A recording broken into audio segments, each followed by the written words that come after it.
What's up, metalheads? Here we are again with another podcast episode telling a little bit about our story, which is We're gonna start from where we stopped. yeah, That's right. good, man. And we stopped like on this legacy podcast. We're gonna come up with some other stuff, but It's like presenting to you guys a little bit of what happened with us before we get here, where we are now. yeah. And if you missed the first episode, just check here, whatever. Somewhere here. Yeah, and check it out. So here we go.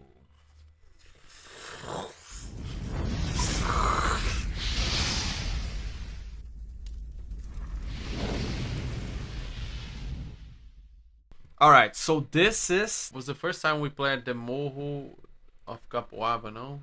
Or Morro do Capoava with Rafael.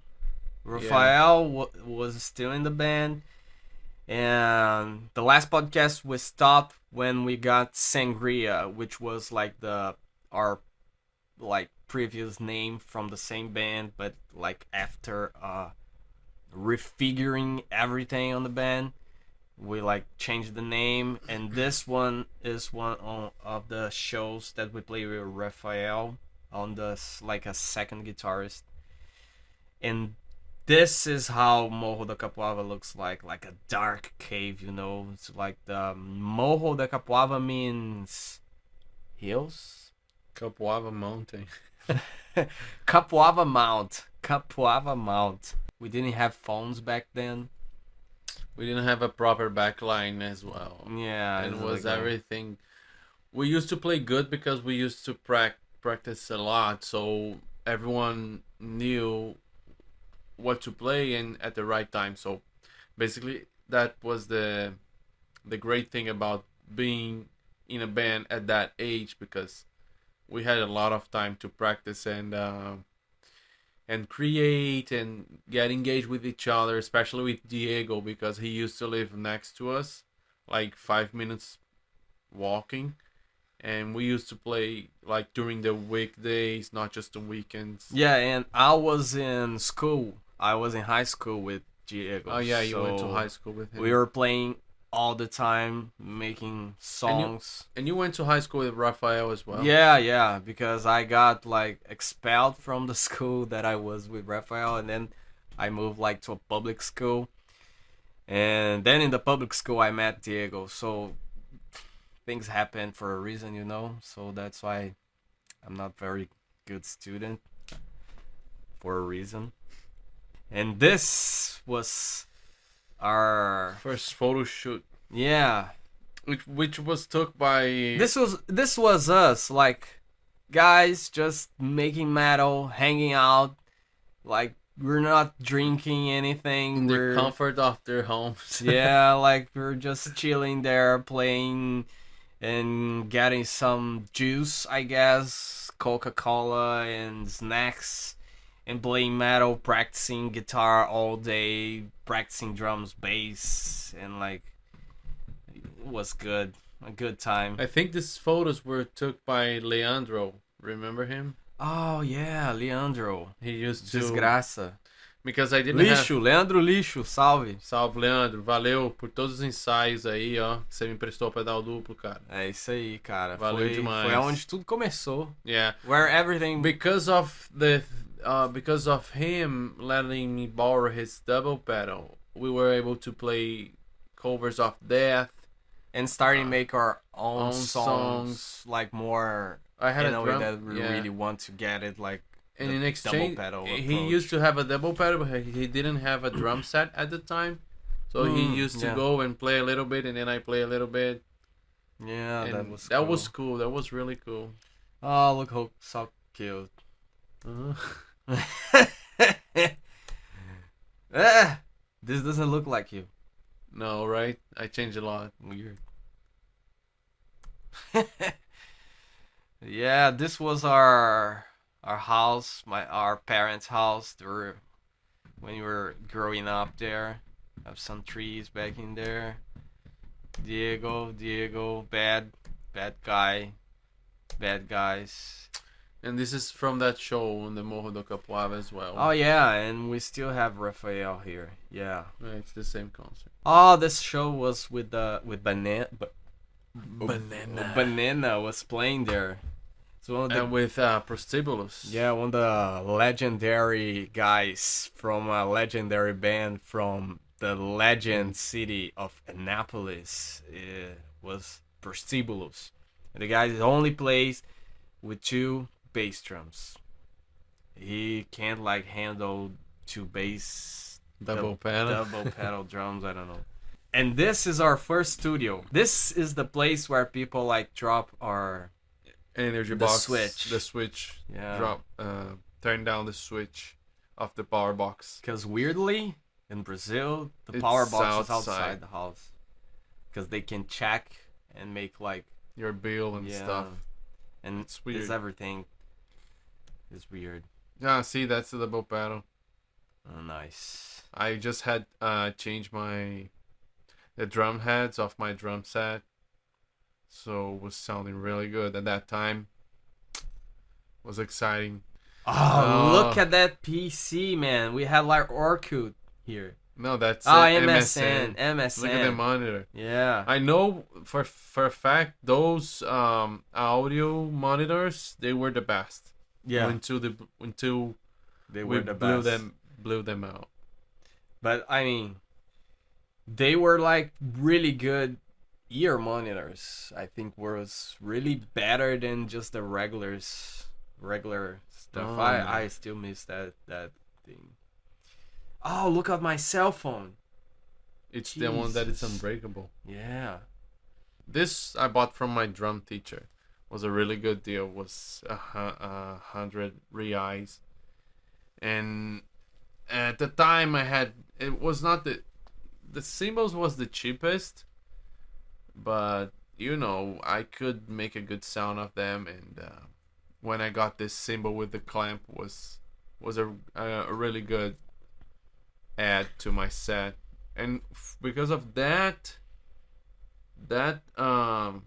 because of that cymbal, that China, I started to play the intro of Territory from Sepultura. And then we came up with the idea of playing Territory. It was the first song, and then Yeah, that was the song that brought us into guttural voice, Yeah. guttural vocal. Then like I found my identity as yeah. a singer. Because there's a lot of kinds of guttural. Like there's the and there's the overdrive, which is like Max Cavalera doing like Max Cavalera, I think Slipknot, those kind of vocals. And then when we started getting like heavier, I remember this drum set, legendary too. It's still on the studio. Look at our sound system. Well, Yeah. it had like as you can mixer. see, everything is like really modern. We always being in the room. Everything we do is in the room. Right now we're in a bad Gabriel's bedroom, so we're pretty much a bedroom behind the bedroom horror. No, this is not my bedroom. True. This is the living room. Yeah, and we like made up into a studio, and we have like a 8-channel mixer with the If you think about that, it retail was really sound cool of our system. parents to let us have a room for yeah. But by Having- that time, having our stuff. we barely had parents at home. No, that time we did. But I mean, At our home, mother is always working. Yeah. Our father, same, Working I as guess. And we just had their house for ourselves, so why not? Wow. I can't even remember the smell Yeah. of that drum kit. It was really good. Really, really good. And I remember the outlets. Fancy. Oh, look at the size of the... Yeah, this was my amp. And this was... You had the bass and the guitar there. Really? I think so. No. The bass is Ah, on was the The mixer. mixer, and the guitar I put it there and then send it to a mixer, and the mixer, I think we got a return for you. I think it was our cousin. Oh, that frog. I did it. We were kind of artists. Double pedal again. Stick tricks. Huh? Philosopher. Look at those legs. Hmm? Mm-hmm.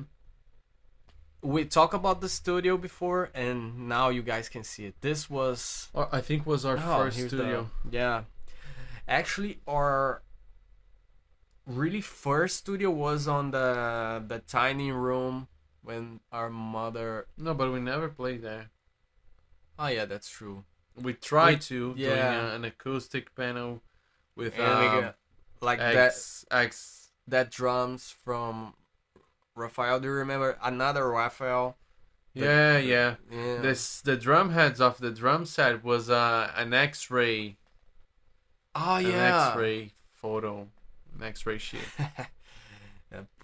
This is a very peculiar sound. So if you really want to get that approach, get an X-ray for that. This was like the early behind the horror, because this was the environment where we wrote our first songs, like Wrath, which I think only Raph who wrote there. Wrath, Damnation for sure, and Prisoner. True. Yeah, the 3 songs on the EP. That's why I think we decided to make an EP and not release, because during the time we made like a lot of songs, and the songs we made for Burn Up the Troop was made after that. And when you were recording, we already have some songs on the Burn Up the Troop album, but you wanted just to record the 3 songs that like pack the whole this vibe, you know. And the horror begins is this vibe. It changed a little bit because when we recorded the Any Horror Begins, it's gonna be a story for later, but it was a completely different setup. So after doing all of that, we had like our songs, we got like some friends, like metalhead friends, and we're just hanging out all the time. But nobody wants us to play. Like it has like those bubbles where just that people are playing together in their shows, and then we started to make our own shows. And this is just an example of what we had to do to start making things happening for us, like having a place to play for other people, you know, and having fun, because we're not doing that for money or for fame, because we know like we're like in the middle of center Brazil, and I mean, but it was I felt like was really nice, those moments were like really fun to play, and other people getting around, definitely all our friends there. And after that we go to parties with a lot of metal, booze, girls. I mean, we had our like kind of say not rock star moment, but it's like a rock and roll vibe. Sex, drugs, and rock and roll. Yeah, sex, drugs, and rock and roll. I think we kind of made that. And this time it was like smaller really nice. Scale. Yeah, in a really smaller scale, but still. And this is a place called Palácio da Cultura, which is like Culture Palace. It's like a building in our city. They have a theater. They have acting classes. We play RPG on those benches. Like it was a place to dance, to do whatever you want, you know. Where culture used to meet in our hometown. Yeah, it was a great time, because back in that days, the city was getting a change on the government there, and they were pretty open to let us doing this kind of stuff, which we need like a permit to get to do that.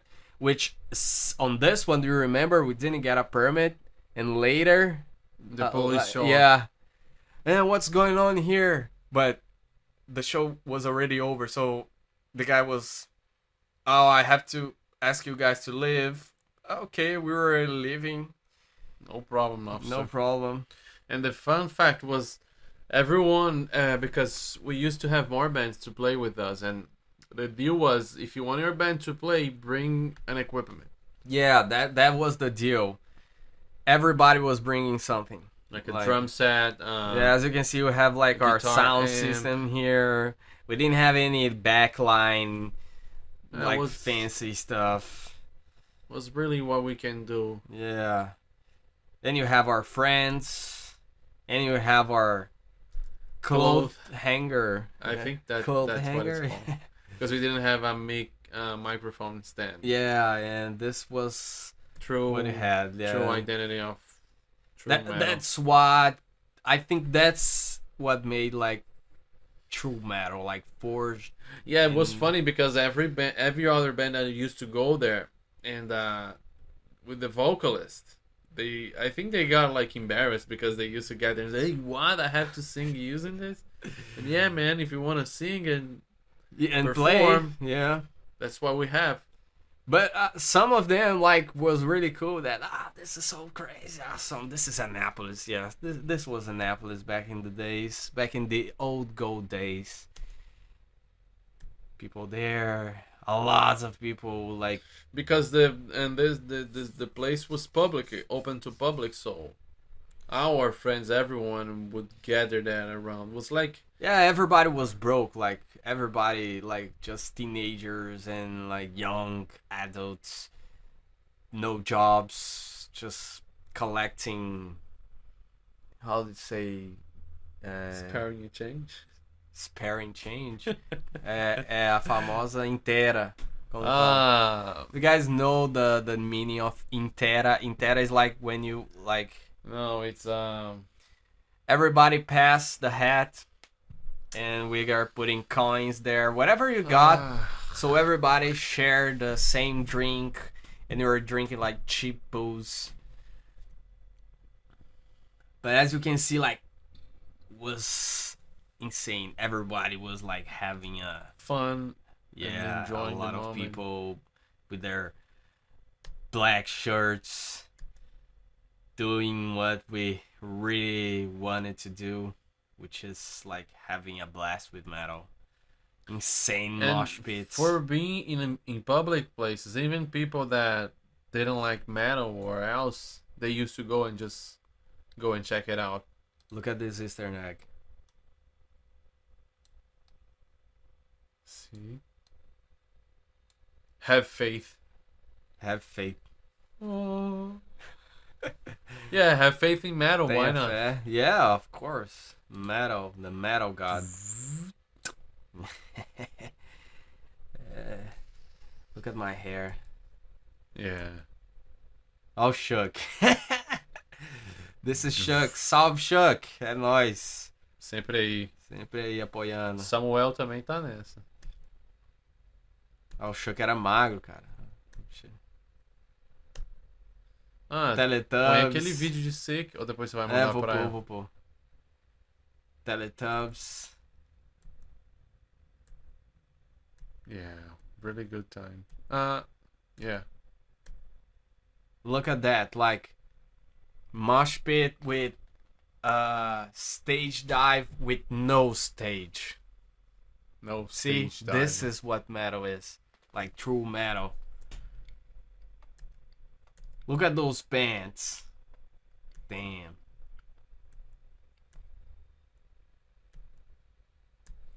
Yeah, having a blast as an underground metal band in central Brazil. This was what was like there. So if you think metal doesn't exist in those kind of places, I think there's people all around the world doing what they can to, show Yeah. their metal passion and gather people around and have fun playing their songs. And I think that's the magic of like heavy metal, because there's no barriers. if you play some song that it's popular or something like that's not metal, you're probably gonna find a place that a bunch of people will go there easily, at least to watch it. But metal, no, metal is a community. It's different.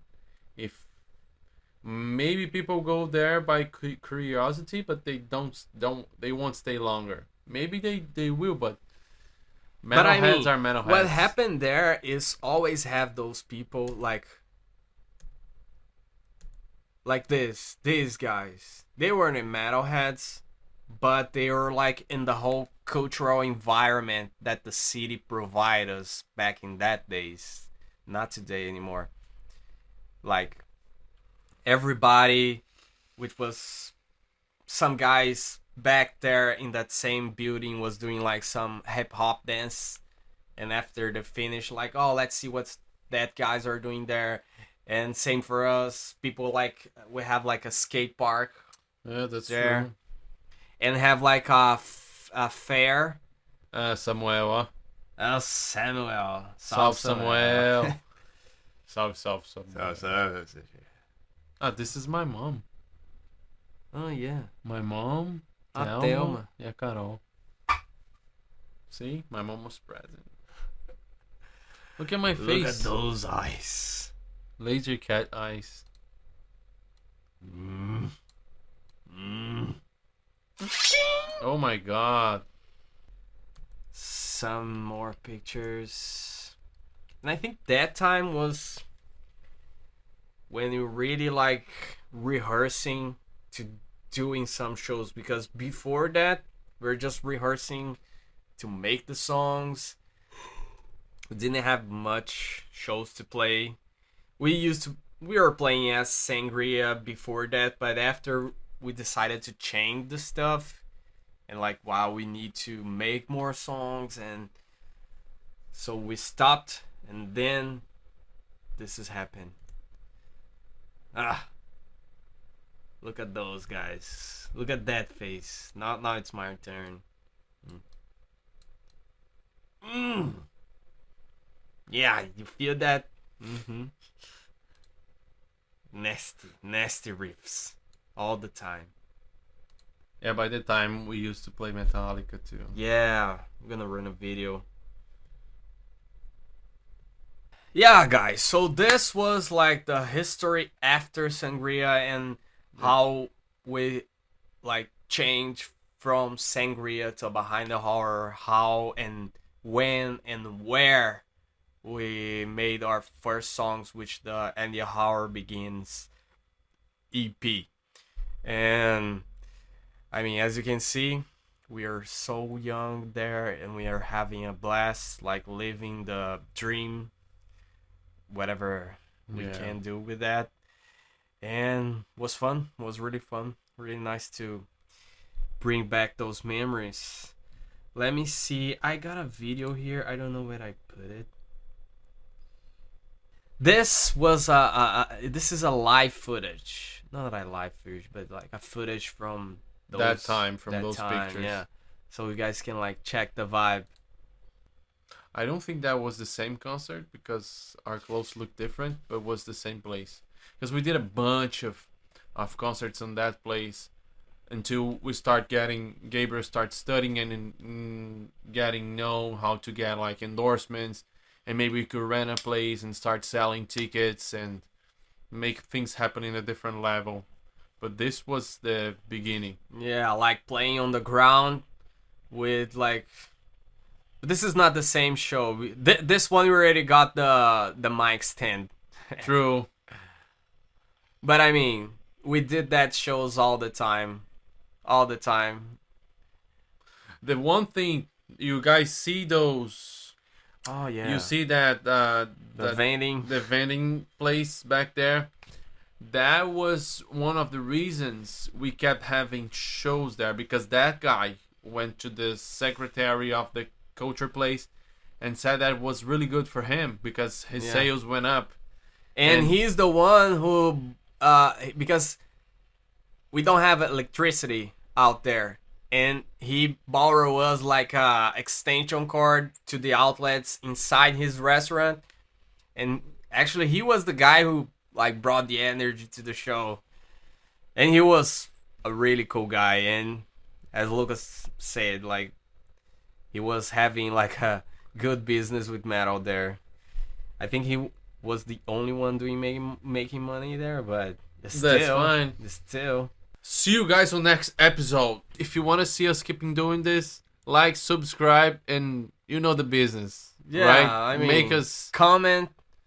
Let us know if you guys Yeah. want to know and something. ask questions about if you guys want to know something else, and we have a lot of photos and everything else that we can show. And we want to thank you guys for supporting us on the last video. Like we have a lot of comments, a lot of people there were in Brazil that saw the pictures and they saw them in the crowd, was like everybody having that nostalgia time with us, and a lot of guys who didn't know what was going on when we were growing up having this experience with us. It's has been a good time. So see you next time. Thank you.